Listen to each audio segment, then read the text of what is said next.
You guys okay if we don't keep it on while we talk? You guys okay with that? Okay. Hey, good to see you. We're 6 feet, we promise. Well, we won't get up in your face. I won't get to preaching. Well, good evening, everybody. And we are grateful that you have chosen to come and be a part of this parenting class. It's really kind of been long on my heart to do this. We, in the fall, if you remember that, seems so long ago, we did a parent class, but it was geared more towards single parents, and we had a good time with that. But we also knew that we wanted to do a parent class with our with everybody else, and we know that parenting, what parenting is like. I guess I feel a little bit like we have something to stand on now because we've been parents for a little while, at least for 12 years. Layla turned 12 today, so not at all that we are experts, but we don't have the manual, but we know what it's like to pastor. I know what it's like to pastor some kids. We know what it's like to parent children. So right now we have an elementary child, and we also have a junior high child. So it's crazy. So if you have any high schoolers, don't worry. We were youth pastors for a long time as well. And it's funny, I have a friend who has a high schooler now, and he used to be a youth pastor, he's now a lead pastor, and he posted something on social media about teenagers. And I said, man, you're not giving me much hope, because I thought being a youth pastor would have prepared you. He said, man, it's a whole different ballgame. So we do have some insight in regards to teenagers and all of that good stuff like that. So our hope is to walk with you, to encourage you, to encourage one another, to educate, to empower. You know, if I could say those three things: encourage, educate, and empower you as a parent. You know, sometimes parents, we feel like there's so many influences out there. Like, do I have still an influence in my kid's life, right? From social media to friends to, all these other things, all these other influences. And the statistics still is that parents still today are the #1 influence in a child's life. Now, it doesn't mean you don't have competition, right? It doesn't mean that we don't have competition. We know we have competition. But still, even today, amongst all the competition, children will still desire to want to know from their parents. And that's what I want to empower you with, that you still have that authority, you still have that ability to be able to speak into their lives. Even when you feel like they're not listening to you, even when you feel like they're not you're getting in their lives, or they don't want anything to do with you, or whatever it may be, you still are empowered. We want to empower you to know that you still have authority in their life. You want to say anything on that? I would say even when they're young adults, because we have, he's not as young of an adult anymore. He's 28. He doesn't like me telling that. But we are still parenting him to a degree. We're not paying his bills or anything, but we're still pouring in. So you don't stop. Like, your voice doesn't stop being impactful even when they're young adults. Because I know a couple of y'all have, like, college, young adult, I don't know what you want to call them exactly, what feels more comfortable. Because, like, to me, junior higher didn't feel comfortable when he said that. Like, middle schooler feels a little more comfortable. So whatever you want to, like, call your child, so y'all with me? So you're comfortable with that stage. But it doesn't matter. And I would even say, even when they're not young adults, you're still going to impact them, because I still get good wisdom from my mom when I listen to her and when she talks to me. So parenting doesn't stop, right? Anybody agree with that? Yes, maybe. I had a 2-hour conversation the other day with Devin, and it was good, and he listened. So you don't lose that authority that you have, that God has given you. So, hello. Come on down. What we wanted to do first, the first topic that we wanted to cover, somebody's late. This is also being recorded right now. That was kind of a last minute thing that I just thought we would do. And so those of you that are joining us later, hello to you. Well, the first thing that we wanted to talk about today is the big elephant in the room, COVID-19, right? Like, it's here. It is here. And, I kind of wish we would have taught this sooner towards the beginning, but also I feel like, okay, this is the right time to do it, because at the beginning we really didn't know a whole lot about it. Now we're finding more about it. Speaking of influences, we have so many things to pull from, right? So much information, that vaccines to masks to all this other stuff. We have all these things, and we're not here to talk about any of that. We're simply just here to help you, to help your child, because their world has changed, like all of our world has changed, and how to help them navigate this season and this time, from elementary kids to junior high to even some young adults. The reality is that COVID-19, and you have a parent guide here, we've got some bullet points for you. We won't get through all of them.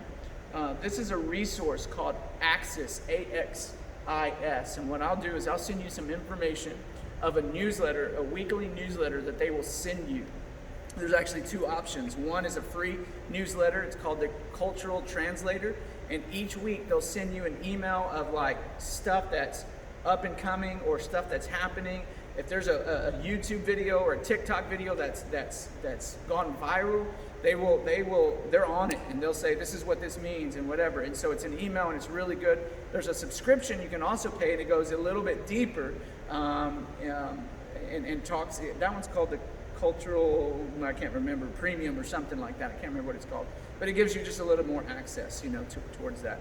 And so I'll send you an email, but that's axis.org. You can see that at the bottom of your sheet there, and the name of this resource and this ministry. And I used to follow them when we were youth pastors, and they helped me a lot just with some understanding. What I did is I bought the premium that allowed us to, as a church, to be able to access all these parent guides. They have probably 100 and something parent guides, from Parents Guide to Instagram, the Parents Guide to TikTok, a Parent Guide to YouTube, and different things like that, to marijuana, to sexuality, and all those different things like that. And so that's what we're pulling from today. Leanne, I know you read this kind of for the first time as a parent. Kind of just tell us what you thought about the parent guides and about Axis's information that they're giving you. I found it really, really good, very detailed. It's not just like a one sheet, like it's a multi-page guide. This is a parent's guide to COVID-19. You see it's 14 pages. You gotta soak it in. It's good knowledge about, we're gonna talk later about grief or about COVID-19. Like, these are things that I don't just read about all the time, and so it was really good to get information that I can apply in parenting, and they brought it around biblically. Like, it's not just a generic resource that's going to tell you something that doesn't line up with the Bible. It tells you biblically how this is applicable to your life, or it's not good, or what the unhealthy things are. So it was really easy for me to digest it. And then even can I share the questions asked the girls? After I read the COVID-19 one, which I read just a few weeks ago, I asked my girls some questions, the two. I said, from quarantine and the way life is right now, what do you miss prior to that? Like, what do you miss the most about life before COVID?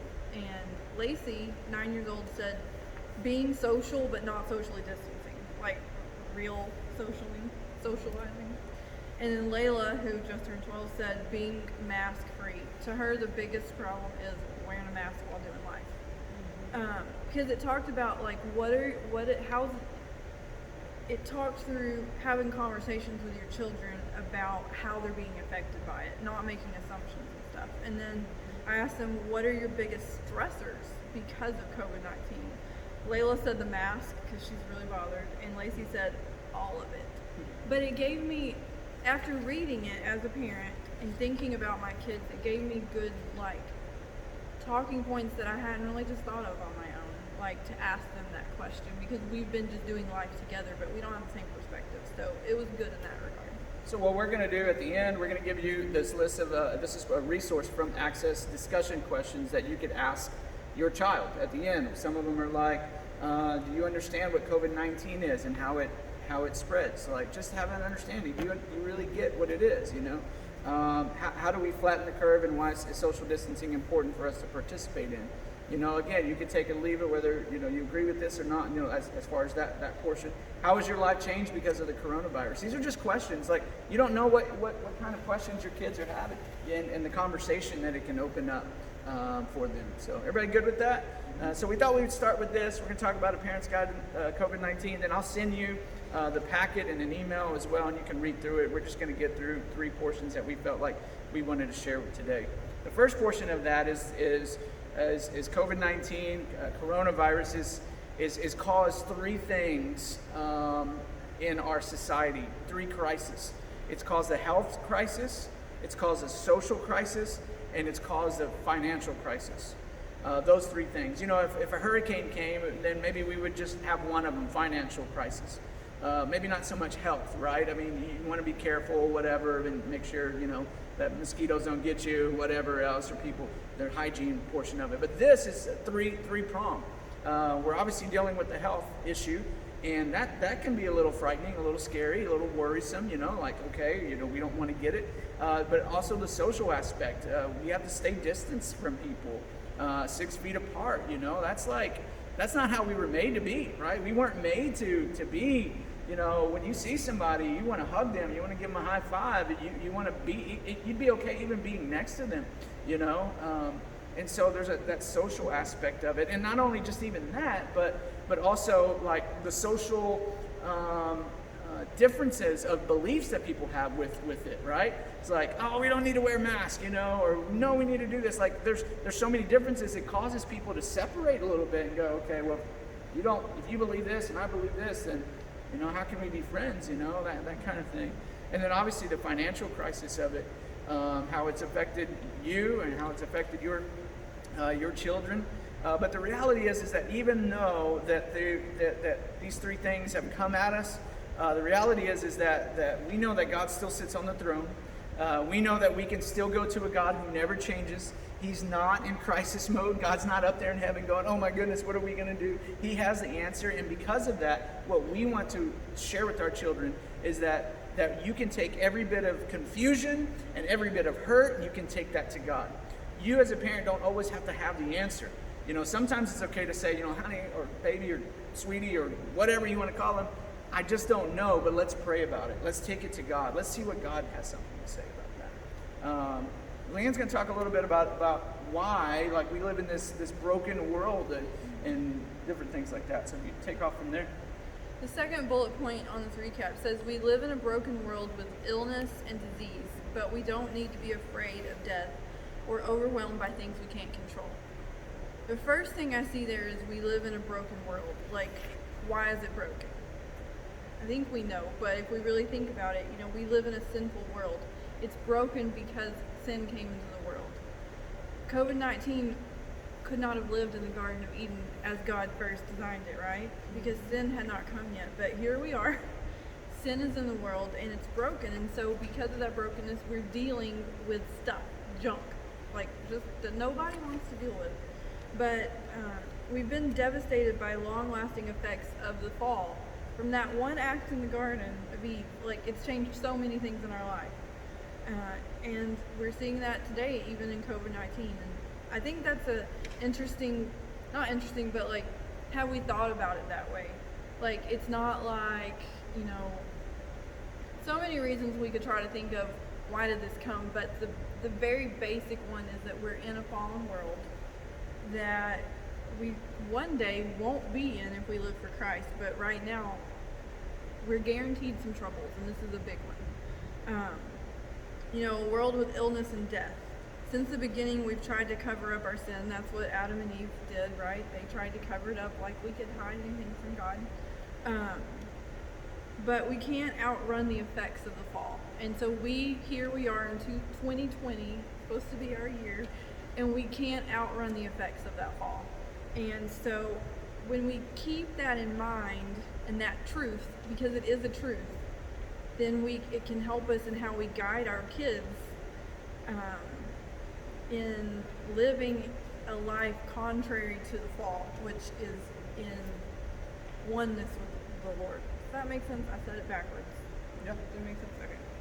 Okay. Like he said, God's not overwhelmed, even though we're in this fallen world and we're having to deal with this junk because of that reality. God is not overwhelmed, and that is something to remind our kids, because if they're old enough and they're allowed in your home to be on social media, let's start there, they're seeing all these things, right? They're seeing all of these things, and we've got to be a voice to remind them, you know why our world's in disarray? It's because we're in a broken world, because sin is in our world. We don't have to live in that sin ourselves, but we are still all dealing with it. And so do we want to be just crushed by it because we live in sin, or do we want to be under the covering of our God who is not overwhelmed by it? Y'all with me? Yeah. And so it's a good talking point about clinging to the Lord. Not just a talking point to have it, but just about life and how we do that. I'd like to say that it's a good, I'm glad you said talking point. It is. It's, it's this, like she said, this year was supposed to be our year, right? And then, sometimes we can become too comfortable and too attached with things, right? And so our teenagers are like, they're seeing, and not just teenagers, but kids too, they're seeing all this, okay, everything is comfortable, everything's good, but the reality is that our world is broken, there is sickness, there is illness, so this is, it's kind of like what the enemy meant for bad, God's going to turn around for good. So this can be a good opportunity for you to get in your child's life, an open door to be able to say, you know what, it's not really good to be so attached to this world, because this world falls apart. But you know who never falls apart? Jesus, right? Our God never falls apart. So sorry, I wanted to. I meant just not a talking point, just to talk at them. Yeah. That's why there's two of us. This goes on page 3, and y'all can read through all of it when you have the email, but it says a statement here. It says in the last paragraph, it does not mean we will not suffer or grieve. Just because we're living for the Lord and we're not caught up in sin doesn't mean we won't suffer or grieve. We're gonna. Nor does it mean that we will understand or enjoy everything that happens in our lives, right? As Christians, it's not our place to provide an answer for coronavirus. So you're off the hook. Instead, it puts us in a place to recover the lost art of lament. And that's what I wanted to get to. Lamenting, help me.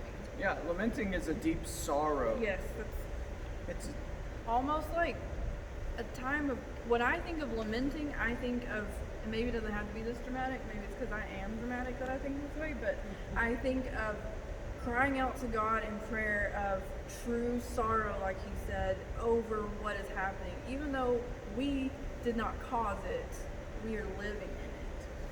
Does that make sense? And what a beautiful thing to be able to model to our children right now. And I don't mean like putting on a show of wailing before the Lord just so they can see it, but lamenting over the sorrow that we are experiencing because of the fall, because we are in a broken world. And being able to show them that we, because if they're on social media or when they get back in class and they see their friends and they're, overall we put out there what's good, right? Like we see the glossy, the shiny, what everybody wants to see, right? I mean, mostly overall, that's mostly what's there. They've got to be able to see that it's not all glossy, and we've got to be able to lament and say, you know what, there is sorrow happening, and this is how we handle it. So children are going through that, and we want to help them go through that. Let me just ask, just kind of poll, have you had a conversation yet with your child about how they're feeling, how they're doing? Has anybody had that conversation yet with them through this a little bit? Kind of, you've had.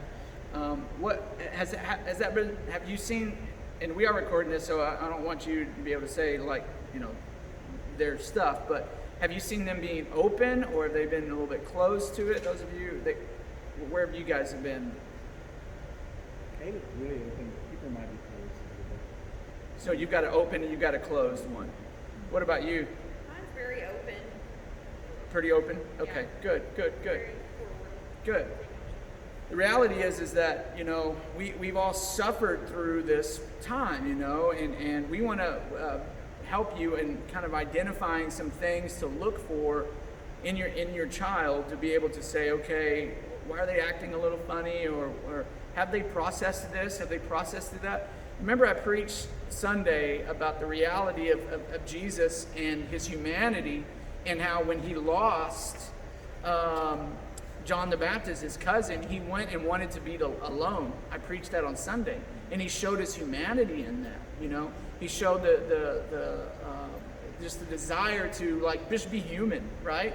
And because think about it, like kids have especially some of the older ones, as I'm thinking about, like some didn't get to go to prom. You know, some or maybe it was some kind of celebration or birthday. Like my daughter, today is her birthday, and like we couldn't have, you know, can't have a lot of people over or anything like that. I mean, we could, but we're not going to, you know.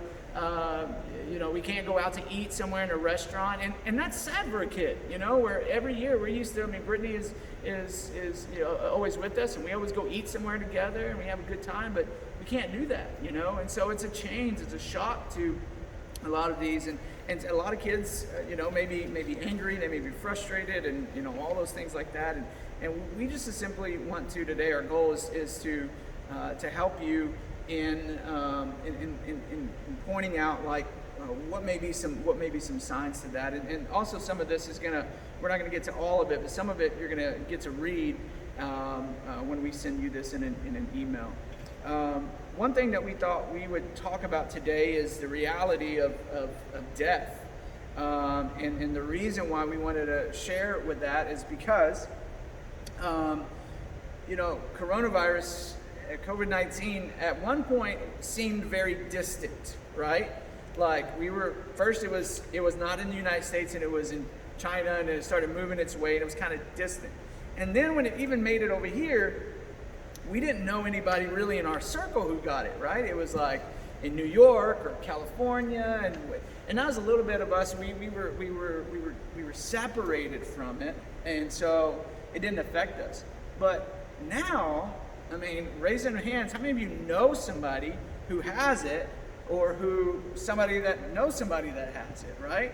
And there's been a prayer request, you know, come to you, hey, pray for so and so. My boss has it, my sister has it, or whatever it may be. And the reality is that this may continue. This may continue on. Like, you know, where if at first it was so far away from us, now it's kind of right here in our face. And the reality is that there may be somebody close in your life or your child's life. I saw today that a resource officer, so a police officer at a school, died of coronavirus, and that's going to affect kids. You know, they're going to go into this school year. They're going to, you know, there may be a coach. There may be a coach's mom, a favorite coach's mom that died. You know, and so death is going to be there. And so the question is, like, have you had a conversation yet with your child in regards to death? And the reality is that this is a good, I know it's a talking point. This is a good opportunity for you to have a good conversation with your child about eternity, about Jesus and how he is the resurrection and the life, right?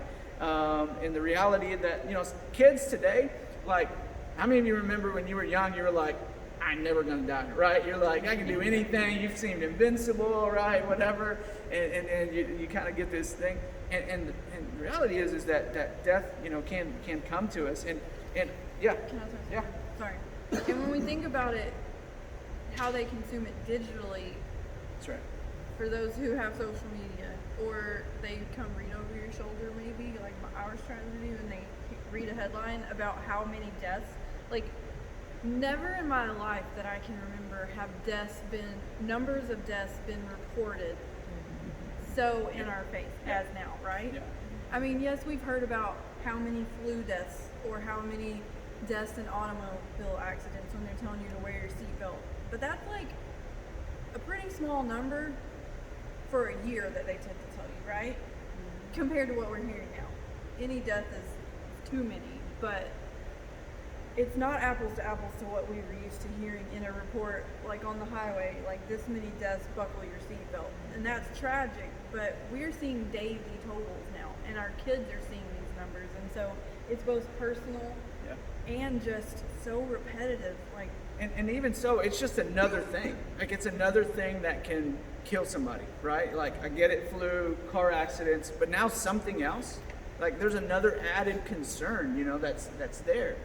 And I'm glad you brought up about social media and things like that, because, you know, Hollywood and just social media, you know, death is kind of sanitized, you know, the reality of death. Like, if you have a child that likes Avengers, right, and which we like Avengers, so she has a child that likes Avengers right here.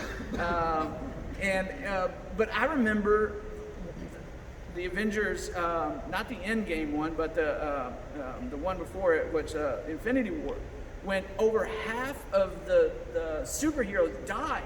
And I remember, like, and that's how they ended it. Like, every superhero movie that you see, like, the hero wins, maybe one person dies, whatever, and it's like still like victory. And I remember like sitting there, and then like they all like disintegrated, they died, and then they like end credits, and everybody was like, "This can't happen. This cannot happen," right? Like this, and then we had to wait a whole year for the heroes. It was like half the world or something. Yeah, exactly. Not even just the heroes; it was half of the world was destroyed. You know, but even that's not reality. I say the superhero portion is not reality, but the reality is that yes, they were affected by it in that moment, but guess what? As soon as they stepped outside, they went to the mall, they saw something they wanted to go buy, and then they moved on with it, right? Because it wasn't real life. I mean, they're sitting there eating popcorn and, you know, whatever, and then, yes, it's a shock. But what happens when real death comes to them, when it comes at their doorstep? What happens, and how do we help them with that? One of the things, you know, to be vulnerable is that we as a staff, and I kind of shared this on Sunday a little bit, is the reality of the losses that we've had, and how do you go with that? So we're going to also not just talk about death, but we're also talking about grieving, right? And the process of grieving and what that looks like, and really what the definition of grieving looks like. Yes, there's going to be death, but what I think we need to help our children understand is that we serve one who has overcome death and the grave. We know who we serve, that even though death may come at our doorstep, for a Christian and for a believer, we know that Jesus is the resurrection and the life. And we know that the moment that we die, it's not our end. And this is what we want to help our children understand. The moment that we die is actually our beginning. It's our beginning, in helping our children. So using this as a talking point of, yes, death is terrible. Death is not like what you see on the movies. It's not what comes across on your TV screen. What's current right now? The Beirut, Lebanon thing, right? What happened there? I mean, it was a shock as soon as you saw it. If you've seen any of those videos, it's boom, you know, I mean, it's like boom. And now what's coming out is all the videos of people like bleeding and people dying and stuff like that. And so even that, it's kind of it's distant. We see it, but it's a little bit distant. But I think our kids are going to start seeing death, you know, a little bit closer nowadays, because of everything that's going on. And so in that, we prepare them. The truth is we don't try to hide them from it, because that's not helping. We want to prepare them for what's going on in the world, right? 1 Corinthians 15 says this: "O death, where is your victory? O death, where is your victory? Where, O death, is your sting?" And then it says, "But thanks be to God that he gives us the victory through our Lord Jesus Christ." Amen? And so we help our teens understand that. I want to give you a couple of just things to, how do you talk to your kids about death? Number one is, you don't have to write this down, this will be sent to you, but number one is make sure that you are clear about it. Sometimes we use the term, you know, passed away, or we lost somebody, or, you know, people have even used like, you know, they're eternally asleep or whatever, but I think it's important to actually use the words death, or that they have died, because that's what Scripture says. Scripture indicates that it is appointed for every man to what? To die. And so sometimes people die. Sometimes things in our, not even people. Again, this is not just about people. This is about things in their life that have died. Like maybe they miss an important event. Maybe it was their 21st birthday or their 12th birthday. They can't ever get that back again. They can't ever go and celebrate 12, on their day again. It's died. Be honest with them, communicating the reason for the death. So, like why did this person die? Well, it was because they were, in a car accident, or it was because that they died of COVID-19 or whatever, and not just it was just their time or anything like that. I think it's important to be able to just be clear, because here's the thing: kids are looking for answers, and if you can provide them truth and you can provide them answers, they're going to always run to you. I always told my kids, I'm going to tell you honestly.